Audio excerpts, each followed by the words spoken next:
बिस्मिल्लाहिर्रहमानिर्रहीम, अस्सलाम वालेकुम। एक अहम पैगाम की हवाले से बात करनी है। वो पैगाम जो है पाकिस्तान के आर्मी चीफ़ ने दिया है। पाकिस्तान के आर्मी चीफ़ का जो पैगाम है वो उन्होंने दिया है एक अहम मुलाकात में। वो अहम मुलाकात जो कि उलमा और मशाइख के साथ की गई, एक बहुत अच्छा इनिशिएटिव था, क्योंकि ज़ाहिरी सी बात है एक तो उनसे पर्सनली मुलाकात करके जो उनके तासुरात होते हैं, ज़ाहिर बात है जिन लोगों ने आर्मी चीफ़ से मुलाकात नहीं की होती है, जो लोग आर्मी चीफ़ से नहीं मिले होते उनको पता नहीं होता, उन्होंने दूसरे लोगों के मुंह से हेयर से सुना होता है कि जी जनरल आसिम मुनीर ऐसे हैं या आर्मी चीफ़ ऐसे हैं।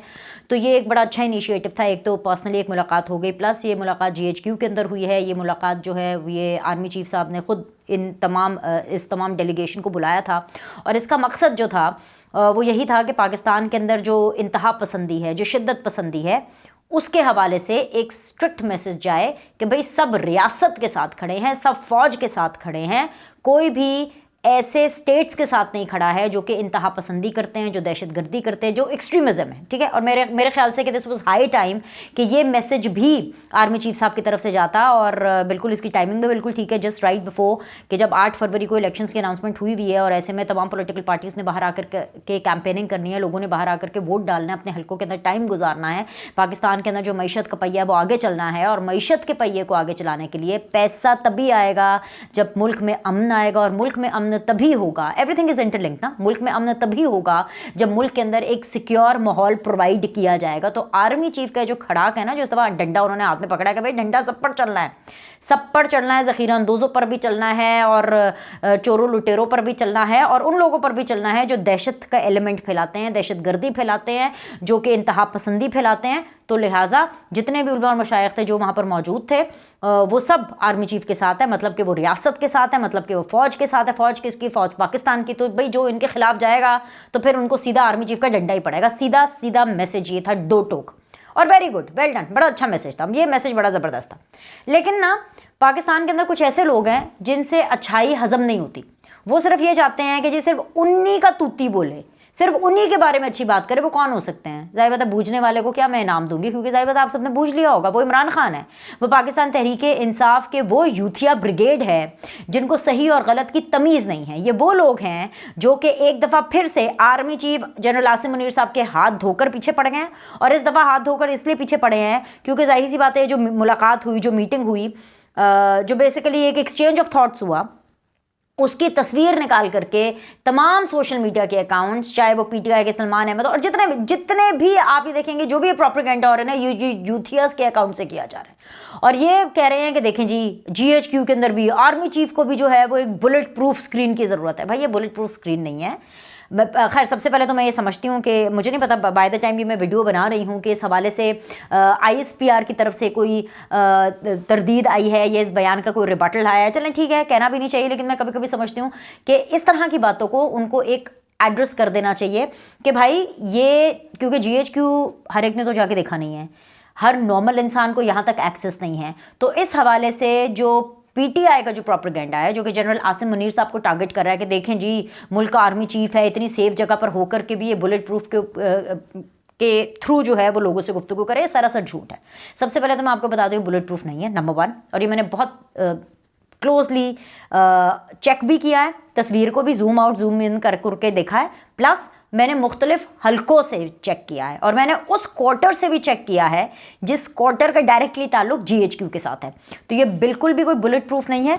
मसला क्या है कि झूठ क्यों बोला जा रहा है? झूठ सिर्फ ये बोला जा रहा है कि ये बताया जाए कि जी जो जनरल आसिम मुनीर है ना वो डरते हैं, और इमरान खान बहुत दिलेर है। इमरान खान की दिलेरी के किस्से आपको क्या बताएं? वो शख्स जो अपने घर से बाहर नहीं निकलते, वो शख्स जो कि जादू टोने तंतर मंतर के बगैर, तावीज़ गंडों के बगैर बाहर नहीं निकलते, इतने ज़्यादा वहमी हैं कि वो बुशरा बीबी के दिए हुए टाइम के अलावा खाते नहीं हैं, दूध तक तो वो उनके टाइम के हिसाब से पीते ताकि कोई अबशुगनी ना हो जाए। मौत का डर जिनको इतना रहता है कि वो अदालत भी सर पे डब्बा पहन करके जाते हैं, वो और उनके पैरोकार जनरल आसिम मुनीर जो कि मुल्क के आर्मी चीफ है, उनके बारे में बात करेंगे। आपको पता है आर्मी चीफ की लाइफ कितनी स्टेक पर होती है? आपको पता है आर्मी चीफ की कितनी दुश्मनियां होती हैं? आपको पता है फौज के कितने ज़्यादा मसाइल होते हैं प्रोटेक्शन के हवाले से? लाइफ थ्रेट कितना ज़्यादा होता है? ये वो लोग होते हैं जो बॉर्डर पे जाके लड़ते हैं। ठीक है जी, आजकल बॉर्डर पर लड़ने और जंगों का फैशन नहीं है, लेकिन जो इकोनॉमी की वॉर होती है, जो बीमारियों की वॉर होती है, और सबसे बड़ी बात है जो प्रोपेगेंडा की वॉर है, ये जो प्रोपेगेंडा की वॉर है, जिसका बहुत बार जनरल आसिम मुनीर को शिकार बनाया गया, और सिर्फ एक पॉलिटिकल पार्टी और सिर्फ एक फर्द वाहिद जिसका नाम है इमरान खान, जिसने ये गंदा बीज बोया है और ये आगे मजीद मल्टीप्लाई करता जा रहा है। बस कर दे झूठ बोलना, बस कर दे। ना वो बुलेट प्रूफ शीशा है और ना ही मुल्क का जो आर्मी चीफ है वो इतना डरपोक है कि वो अगर अपने ऑफिस में भी, अपने GHQ में भी लोगों को बुलाए तो वो पीछे एक बुलेट प्रूफ लगा करके बात करेंगे। अब मामला ये है कि पाकिस्तान तहरीक इंसाफ वाले जो है ना, वो हैं जी पुराने मुजरिम, पुराने पापी, पक्के पापी। इसका मतलब क्या है कि जी ये है जी पक्के पापी। इनको रत्ती भर फर्क नहीं पड़ता कि जी इमरान खान के साथ जेल में क्या हो रहा है, या जो 9 मई के वाक़यात के अंदर जो लोगों को अंदर किया हुआ है उनके साथ क्या हो रहा है। जस्ट बिकॉज कि अभी तक फैसला नहीं आया, तो मैं यहाँ पे रिक्वेस्ट करूंगी, मैं ये रिक्वेस्ट करूंगी कि भाई वो जो 9 मई वाले लोग हैं ना, उनके खिलाफ दस्ती अब बस अब फैसला दें। खैर वो दस्ती कहाँ से हो गया, 9 मई कब हुआ था, ये हम नवंबर में बैठे। उनके खिलाफ फैसला दें ताकि इन लोग को पता चले कि होता क्या है, ताकि इनके झूठ बोलने और प्रोपेगेंडा मशीन जो है वो तो बंद हो। दूसरी चीज़ ये कि इसी के साथ मैं जोड़ना चाहूँगी, पाकिस्तान तहरीक इंसाफ के जो ऑफिशियल पेज है उसके ऊपर इमरान खान साहब ने, PTI ने अपनी इलेक्शन कैंपेनिंग, इलेक्शन मुहिम का आगाज़ कर दिया। और इलेक्शन मुहिम के लिए उन्होंने कुछ लोगों को सिलेक्ट किया और आवाम से वो ये साउंड बाइट ले रहे हैं कि जी मैं इमरान खान हूँ, और किस बेस पर कि वो ये डायलॉग बोलते हैं कि जी मैं इमरान खान हूँ, और हर नॉर्मल शहरी आकर के बोलता है। और उससे पहले ये पाकिस्तान तहरीक इंसाफ फैसलाबाद जो है, ये PTI के ऑफिशियल पेज के ऊपर ये ट्वीट शेयर किया गया। सुन लीजिए, इंसान को 3 चीज़ों का खौफ होता है, मौत, इज्जत और जिल्लत और रिस्क, और इन तीनों चीज़ों को अल्लाह ताला ने अपने हाथ में रखा है, तो फिर डर कैसा। 8 फरवरी 2024 को खौफ के बुत तोड़कर बाहर निकलो और हर जुल्म और जबर के खिलाफ वोट डालें। इसके साथ ही नीचे पूरा इमरान खान साहब का क्लिप उन्होंने शेयर किया हुआ है। तो मैं इसके ऊपर उनको जवाब देना चाहती हूँ, सिर्फ इसलिए क्योंकि उन्होंने एक दफ़ा फिर से आर्मी चीफ के हवाले से एक प्रोपेगेंडा शुरू किया। तो मैं आपको बता दूं कि डर क्या होता है। ये लिख रहे हैं ना कि इंसान को 3 चीज़ों का खौफ होता है, मौत का जितना खौफ इमरान खान को है किसी और को हुआ है?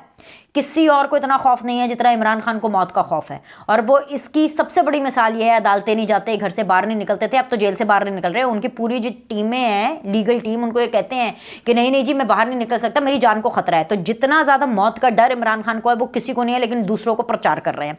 इज्जत और जिल्लत और रिज्क, इन तीनों चीज़ों को अल्लाह ताला ने अपने हाथ में रखा है। इज्जत और जिल्लत की आप बात करें, जितना जलील आप लोगों को करने की कोशिश करते हैं अपने प्रोपेगेंडे के जरिए, जितना जलील आप PMLN, पाकिस्तान पीपल्स पार्टी, आपने तो आर्मी तक के इदारे को नहीं छोड़ा, आपने तो आर्मी चीफ तक को नहीं छोड़ा, चाहे वो पिछले आर्मी चीफ हो जो आपके साथ थे, चाहे वो मौजूदा आर्मी चीफ हो जो सियासत से दूर रहना चाहते हैं। आपने हर एक को अपने लेवल पे हर हद तक जितना इंसल्ट करने की कोशिश की। और आप बात करते हैं इज्जत और रिस्क की बात करते हैं, उस रिस्क की बात करते हैं जिसके बारे में आप दिन रात रोते रहते हैं कि जी मुझे जेल में ये नहीं मिला, मुझे ये नहीं मिला। बेगम साहिबा ये कह रही हैं कि ये नहीं मिल रहा। ये जो हजूर वाला है इमरान खान साहब, ये कहते हैं कि जी मुझे सब कुछ मिल रहा है, देसी घी मुझे चाहिए, मुझे खाना चाहिए, मुझे डाइट चाहिए। अगर वाकई इमरान खान साहब जो बोल रहे हैं अपने ट्विटर अकाउंट पे और जो लिख रहे हैं, जो कि पाकिस्तान तहरीक इंसाफ की ऑफिशियल पेज ने शेयर किया, अगर इमरान खान साहब उस पर यकीन रखते तो उनकी हालत आज ये ना होती, और जो वो बोल रहे होते वो उसको प्रीच भी करते। बोलते कुछ और है, प्रीच कुछ और करते हैं। ठीक है, सिर्फ बात यहाँ पे खत्म नहीं होती, आगे क्या लिखा है, रियासत के जुल्म जबर को देखते हुए, अगली ट्वीट है, और पिछले साल PTI की हुकूमत हटाने के बाद से बढ़ती हुई फस्तायत और इंसानी हकूक़ की मुसलसल पामाली को देखते हुए आम पाकिस्तानियों के ज़हन में मुतअद्दिद सवाल उभर रहे हैं। नंबर 1, वोट की अहमियत। नंबर 2, जीत के इम्कानात। नंबर 3, शहरियों की जिम्मेदारियां। नंबर 4, इंतखाबी मुहिम का आगाज़। जवाबात जानिए इस वीडियो में। हम वोटर हैं कप्तान के, नीचे वीडियो इन्होंने साथ में लगाई हुई है।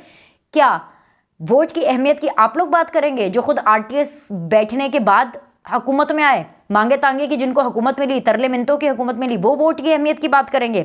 जीत के इम्कानात, आप जीत के इम्कानात की बात करेंगे कि आपको तो पता ही नहीं जीत क्या होता है। आपने तो तमाम लोगों को बांध करके, आपने और जनरल बाजवा साहब ने मिल करके, and yes not to forget general Faiz, you know the competent general Faiz, इन तीनों ने मिल करके नून लीग को, पीपल्स पार्टी को दीवार से लगा करके अकेला मैदान खाली करके इलेक्शन लड़ा, फिर भी मेजॉरिटी नहीं ले पाए। 2/3 तो दूर की बात है, कुछ भी नहीं ले पाए। और ये बात करेंगे कि जीत के इम्कानात क्या होते हैं। शहरियों की जिम्मेदारियां, शहरियों की जिम्मेदारियों के बारे में आप बात करेंगे, जहां पर आपकी दौरे हुकूमत में आपके घर से, आपकी नाक के नीचे से पूरा पंजाब लूट के खा गए, पूरा KPK लूट करके खा गए, पूरा पाकिस्तान लूट करके खा गए। और आप बात करेंगे जी शहरियों की जिम्मेदारी क्या होती है।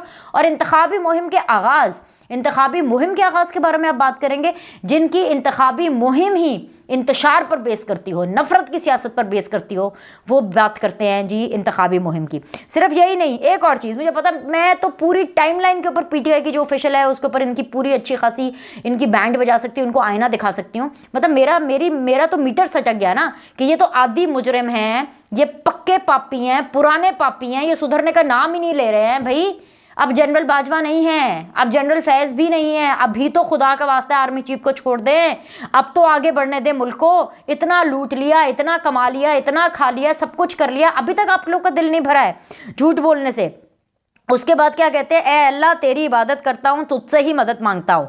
और नीचे वीडियो लगाई हुई है, हम वोटर हैं कप्तान के, ए अल्लाह मैं तेरी इबादत करता हूँ। बेशक मैं किसी की इबादतों को क्वेश्चन नहीं कर रही, ना करना चाहिए, लेकिन मैं इतना ज़रूर जानती हूँ कि इमरान खान साहब सिर्फ और सिर्फ अल्लाह पर यकीन नहीं रखते, वो तो यकीन रखते हैं बुशरा बीबी पर, वो तो यकीन रखते हैं बुशरा बीबी के तंतर मंतर पर, वो तो यकीन रखते हैं कि जी जो बुशरा बीबी कहेंगी मटके में देखेंगी, जो उनको शक्ल नजर आएगी उस हिसाब से इमरान खान साहब अपना नाम दे देंगे, वो नाम बताएंगे और जो नाम इमरान खान साहब के सितारों से मैच करेगा उसके ऊपर।